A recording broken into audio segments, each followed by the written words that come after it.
Hello student, स्वागत है आपका कॉन्सेप्ट गुरुजी के यूट्यूब चैनल पर। मैं हूं राजकुमार। आज के इस क्लास में करेंगे केमिस्ट्री का चैप्टर नंबर 5 जो है तत्वों का आवर्त वर्गीकरण, उसका संपूर्ण इंपोर्टेंट ऑब्जेक्टिव। इस क्लास को अगर आप देख लेते हैं तो इस चैप्टर से जो भी प्रश्न ऑब्जेक्टिव का आएगा उसको आप नहीं छोड़िएगा, ठीक है ना। इससे पहले अगर आप चैनल पर नए हैं तो सब्सक्राइब कर लीजिए। बहुत चीज़ें हमने पढ़ाई हुई है 10th का, जो 24 में एग्जाम देंगे उसके लिए बहुत कुछ मैंने किया हुआ, ठीक है ना। आप जाके हमारे चैनल पर विजिट करिए एक बार, देखिए हमने बहुत सुंदर सुंदर चीज़ें पढ़ाई हुई है, ठीक है ना, एग्जाम के रिवीजन के लिए, ठीक है ना। तो आइए ज़्यादा बातें ना करते हुए स्टार्ट करते हैं। देखिए पहला क्वेश्चन आपका है कि तत्वों के आवर्त वर्गीकरण में अष्टक सिद्धांत किसने दिया था। देखिए अष्टक सिद्धांत का मतलब हो गया कि प्रत्येक पहला तत्व जो है ना उसका गुण मैच खाएगा प्रत्येक 8वें तत्व से। किससे मैच खाएगा? 8वें तत्व से मैच खाएगा। ये बात कहा था न्यूलैंड्स ने। किसने कहा था? न्यूलैंड्स ने कहा था। और न्यूलैंड्स ने अपने जो नियम को है संगीत के सुरों से भी क्या किया था? मैच करवाया था। संगीत का सुर का मतलब क्या हो गया? सा रे ग म प ध नि सा। इससे भी इसका मैच खा जाता था, लेकिन ज़्यादातर ये सक्सेस नहीं हो पाया इसका नियम, ठीक है ना। तो अष्टक नियम किसने दिया था? न्यूलैंड्स ने दिया था, ठीक है ना। न्यूलैंड जब अपना नियम दिया था ना, टोटल 56 तत्व इसके समय ज्ञात था। कितना तत्व था? 56 तत्व। ये भी पॉइंट लिख लीजिए, ठीक है ना। चलिए नेक्स्ट क्वेश्चन देखते हैं। कह रहा है सिलिकॉन क्या है? क्या कह रहा है? सिलिकॉन क्या है? देखिए सिलिकॉन जो आपका होता है ना, सिलिकॉन आपका उपधातु होता है। क्या होता है? उपधातु होता है। सिलिकॉन, जर्मेनियम, बोरोम, टेल्यूरियम, पोलोडियम है ना, ये सब आपका क्या होता है? उपधातु होता है, ठीक है ना। चलिए आधुनिक आवर्त सारणी में 36 कतारों की संख्या कितनी होती है? देखिए मेरे पर बच्चों 36 कतार समझते हैं। 36 देखिए आवर्त सारणी जो आपका होता है ऐसा होता है, 7 गो तो आवर्त होता है, यानी कि 36, इसको 36 बोलते हैं। और उदागर किसको बोलते हैं? जो खड़ा है उसको उदागर बोलते हैं, जो खड़ा है उसको उदागर बोलते हैं, और जो सोया हुआ ऐसे करके उसको 36 बोलते हैं। तो 36 कतार की संख्या टोटल 7 गो होता है। कितना होता है? 7 गो होता है, ठीक है ना। और बोलेगा कि ई वाला क्या गो है? खड़ा वाला, यानी उदागर स्तंभ क्या गो? 18 गो। तो कतार पूछा तो 7 हो जाएगा। नेक्स्ट क्वेश्चन आपका है, नेक्स्ट क्वेश्चन देख सकते हैं। आवर्त सारणी के प्रथम वर्ग के सदस्य हैं। देखिए प्रथम वर्ग सदस्य है ना वो कहलाते हैं आपका क्षारीय धातु। क्या कहलाते हैं? क्षारीय धातु कहलाते हैं। और द्वितीय वर्ग के मृदा, क्षारीय मृदा धातु, ठीक है ना। प्रथम कौन कहलाएगा? क्षारीय धातु कहलाएगा, ठीक है ना। चलिए इसमें कि सोडियम पोटेशियम सब आता है आपका, ठीक है ना। चलिए नेक्स्ट क्वेश्चन है, किसी कोष में इलेक्ट्रॉन की अधिकतम संख्या होती है। तो किसी कोष में इलेक्ट्रॉन की अधिकतम संख्या कितनी होती है? 2n² होती है। कितना? 2n² होती है। नेक्स्ट क्वेश्चन देखते हैं। आधुनिक आवर्त नियम के अनुसार तत्वों का गुणधर्म। देखिए आधुनिक आवर्त नियम किसने दिया है? ये दिया है मोसले ने। किसने दिया है? मोसले ने दिया है। तो मोसले ने कहा था कि तत्वों के जो आवर्त नियम होंगे ना वो परमाणु संख्या क्या होंगे? आवर्त फलन होंगे। यानी तत्वों के जो गुणधर्म होंगे वो किसके गुणनफल होगा? गुणनफल कह रहे हैं, आवर्त फलन होंगे परमाणु संख्या के। तो देख लीजिए क्या है? परमाणु संख्या के आवर्त फलन होंगे। Option number B. और मेंडलीव सब क्या कहा था? परमाणु द्रव्यमान का। सभ्य द्रव्यमान ने दिया था, मेंडलीव, डोबेरानर, न्यूलैंड सभ्य द्रव्यमान है, लेकिन मोसले ही सिर्फ परमाणु संख्या पर दिया था, ठीक है ना। कह रहा है कि आधुनिक आवर्त, क्या कह रहा है सवाल देखिए जरा। आधुनिक आवर्त सारणी में बाईं से दाईं ओर जाने पर परमाणु साइज क्या होता है? घटता है। कैसे सर? बताते हैं। देखिए कैसे घटता है ये मैं आपको बता रहा हूँ।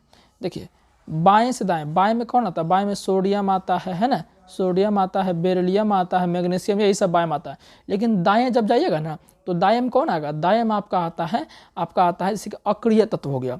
तो अक्रिय तत्व का जो परमाणु संख्या उतना ज़्यादा होता नहीं है। और कि और धातु जैसे नाइट्रोजन आ गया, ऑक्सीजन आ गया, इस सब का परमाणु संख्या कम है। जब परमाणु संख्या कम है तो परमाणु आकारों कम होगा, इसलिए बाएं से दाएं जाने पर परमाणु संख्या घट जाता है, यानी परमाणु साइज घट जाता है, ठीक है ना। नेक्स्ट क्वेश्चन देखते हैं। नेक्स्ट क्वेश्चन है कि आवर्त सारणी में कितने ऊर्ध्व स्तंभ है? अभी तुरंत बोले कितना है? 18। ऊर्ध्व स्तंभ माने खड़ा। 1 पिकोमीटर बराबर होता है। देखिए 1 मीटर बराबर होता है 10⁻⁻12 होता है, ठीक है ना। और एक चीज़ कमेंट कीजिएगा कि 1 माइक्रो बराबर कितना होता है? ये कमेंट कीजिएगा, सबका इंतजार रहेगा। 1 माइक्रोमीटर बराबर कितना होता है? ये कमेंट कीजिएगा ना, सभी लोग इसका कमेंट कीजिएगा, ठीक है ना। चलिए नेक्स्ट क्वेश्चन है कि आवर्त सारणी उदग्र स्तंभ होती है, वही चीज़ है। तो ये क्या कहते हैं? उदग्र स्तंभों को वर्ग कहते हैं। वर्ग या समूह, कहीं कहीं समूह रहेगा, कहीं कहीं क्या रहेगा? समूह रहेगा, ठीक है ना। चलिए आवर्त सारणी के शून्य समूह का तत्व क्या है? देखिए शून्य समूह का मतलब क्या है? अक्रिय तत्व, नोबेल गैस, उत्कृष्ट गैस जो बोल दीजिए। तो देखिए उसमें कौन आता है? एक बार लिख देते हैं। हीलियम आता है, ठीक है ना। हीलियम आता है, नियॉन आता है, आपका आर्गन आता है, क्रिप्टॉन आता है, जेनॉन आता है, रेडॉन आता है। तो हीलियम इसका आंसर हो जाएगा बी नंबर। फिर आधुनिक आवर्त सारणी में तत्वों का वर्गीकरण का आधार क्या? अभी तुरंत बोलेंगे क्या है आपका? ये परमाणु संख्या, ठीक है ना। फिर नेक्स्ट क्वेश्चन आपका है कि आधुनिक आवर्त सारणी में वर्गों की संख्या तुरंत बताएं। वर्ग 18 गो है। आवर्त सारणी में कितने आवर्त हैं? 7 आवर्त हैं। Simple question. आवर्त सारणी के किसी आवर्त के तत्वों में कौन सा गुण समान होता है? कक्षों की संख्या समान होती है। क्या होती है? कक्षों की संख्या समान होती है। जैसे कि बात करें कि पहला तत्व उसमें क्या है? उसमें आपका है जैसे सोडियम है, क्या है, सोडियम है, और फिर क्या पोटेशियम है ना, यही सब है ना। तो इनमें ज़रा देखिएगा आप कि सोडियम पोटेशियम जो है इसका जो है ना बाहरी कक्षा में 1 इलेक्ट्रॉन होगा, क्या होगा, सिर्फ देख लेते हैं, 2, 8, 10 और 1 हो गया 11। पोटेशियम कितना होता है, पोटेशियम कितना होता है, 19 ना होता है, तो करते हैं 2, 8, 8, 10, 18, 19। नेक्स्ट क्वेश्चन है, निम्नलिखित संकेतों द्वारा व्यक्त तत्वों में कौन सा धातु है। देखिए धातु के आपको पता है मैग्नीशियम का क्या होता है, परमाणु संख्या 12 होता है और परमाणु द्रव्यमान कितना 24 है। ऑप्शन बी है, देख लीजिए 12, 24 दिख रहा है, 9, 19 ये तो होगा ना, कहिए 6, 12 ये नहीं, यानी सिंपल बी हो जाएगा इसका आंसर, ठीक है ना। नेक्स्ट क्वेश्चन देखते हैं, सल्फर के संयोजी सेल में इलेक्ट्रॉनों की संख्या, सल्फर कितना होता है, S 16 होता है, निकाल लेते हैं कितना होगा, 2, 8, 6, तो लास्ट वाले इलेक्ट्रॉन को संयोजी इलेक्ट्रॉन कहते हैं, कितना है 6 आंसर हो जाएगा। निम्नलिखित तत्व में किसकी आयनन ऊर्जा अधिकतम होती है। देखिए आयनन ऊर्जा क्या होती है ना कि इलेक्ट्रॉन को बाहर निकालने में जो गैसीय परमाणु में इलेक्ट्रॉन को जो बाहर निकालने में जो क्षमता लगता है ना इलेक्ट्रॉन को, उसी को क्या कहते हैं, आयनन ऊर्जा कहते हैं। तो देखिए इसमें क्या है, फ्लोरीन जिसका परमाणु संख्या जितना कम रहेगा, जिसका परमाणु संख्या जितना कम रहेगा उसका आयनन ऊर्जा उतना ही अधिक होगा। तो देखिए क्लोरीन का परमाणु संख्या 17 होता है, आयोडीन का 53 होता है, ब्रोमीन का 35 होता है। तो किसका कम है, फ्लोरीन का कम है, तो फ्लोरीन का आयनन ऊर्जा क्या होगा, अधिकतम होगा, क्योंकि इसको बाहर निकालने के लिए ज़्यादा ऊर्जा चाहिए। नेक्स्ट क्वेश्चन है, आवर्त सारणी के प्रथम आवर्त में तत्वों की संख्या देखिए, प्रथम आवर्त में 8 हो रहता है, क्या हो रहता है, 8 हो रहता है।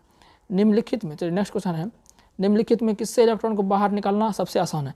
यही क्वेश्चन है, जो ये वाला क्वेश्चन है ना, सेम यही क्वेश्चन है। इलेक्ट्रॉन को बाहर निकालना मतलब क्या हो गया, एक तरह से आयनन ऊर्जा वाला बात आता है। तो देखिए जिसका परमाणु संख्या ज़्यादा होगा वो क्या होगा, इलेक्ट्रॉन को आसानी से बाहर निकालेगा। तो m का देखिए यहाँ पर इलेक्ट्रॉन परमाणु संख्या क्या 12 है, m+ कम है, m+2 कम है, यानी कि ये सब इलेक्ट्रॉन निकाल दिया है, ये सब इलेक्ट्रॉन निकाल दिया, सब इलेक्ट्रॉन क्या किया है, निकाल दिया है। तो m में कोई इलेक्ट्रॉन है निकाला है, तो इसके पास पूरा इलेक्ट्रॉन धरा हुआ, तो इससे जो है इलेक्ट्रॉन अगर निकालना चाहे तो आसानी से निकाल सकते हैं, क्योंकि इसका परमाणु संख्या ज़्यादा होगा। नेक्स्ट क्वेश्चन है, नेक्स्ट क्वेश्चन आप देख सकते हैं, द्वितीय आवर्त तत्वों के लिए कौन सा सेल बाह्यतम। देखिए पहला K, दूसरा L, तीसरा M, तो दूसरा न पूछ रहा तो L हो जाएगा।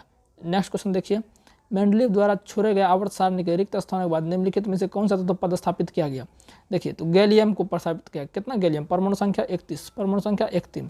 गैलियम क्या है, हाथ पर लीजिएगा ना, हथेलिये पर पिघल जाता है, रूमी टेम्परेचर पर आप बोल सकते हैं इस तरह से, है ना। नेक्स्ट क्वेश्चन है, आवर्त सारणी के प्रत्येक आवर्त का अंतिम सदस्य होता है, अंतिम सदस्य तो आपको पता है एक निष्क्रिय गैस ही होगा, ठीक है ना। नेक्स्ट क्वेश्चन देखते हैं, किसी तत्व में 2 सेल हैं और दोनों इलेक्ट्रॉन से पूर्णतः भरे हुए हैं, वह तत्व है। देखिए आर्गॉन हो जाए, सॉरी नियॉन हो जाए, कैसे बताते हैं। नियॉन का परमाणु संख्या 10, तो पहला में 2, दूसरा में 8। देखिए 2 भी आपका क्या है, फुल कक्षा है, 8 भी क्या है, फुल कक्षा है, तो यही हो जाएगा आंसर, और आर्गन फार्गन नहीं होगा, ठीक है ना। चलिए निम्नलिखित में कौन सबसे अधिक क्रियाशील हैलोजन है। तो हैलोजन 4 होता है, फ्लोरीन, क्लोरीन, ब्रोमीन, आयोडीन, तो सबसे ज़्यादा क्रियाशील कौन होता है, फ्लोरीन होता है। निम्नलिखित में कौन सा तो आसानी से इलेक्ट्रॉन का त्याग नहीं कर सकता है। तो आपको पता है अधातु इलेक्ट्रॉन का त्यागता नहीं है, उड़ लेता है। तो अधातु कौन है, देख लीजिए अधातु कौन है, अधातु तो F फ्लोरीन, फ्लोरीन तो अधातु है, इलेक्ट्रॉन का है त्याग करेगा, ये तो लेगा, तो इसका आंसर ये हो जाएगा, ठीक है ना। तो खत्म हो गया आपका ये, तो इससे आपका जितना भी सवाल बनेगा ना ऑब्जेक्टिव वो आप बना लीजिएगा, ठीक है ना। तो चलिए मिलते हैं किसी नेक्स्ट वीडियो में, तब तक के लिए bye bye, tata, love you all, धन्यवाद।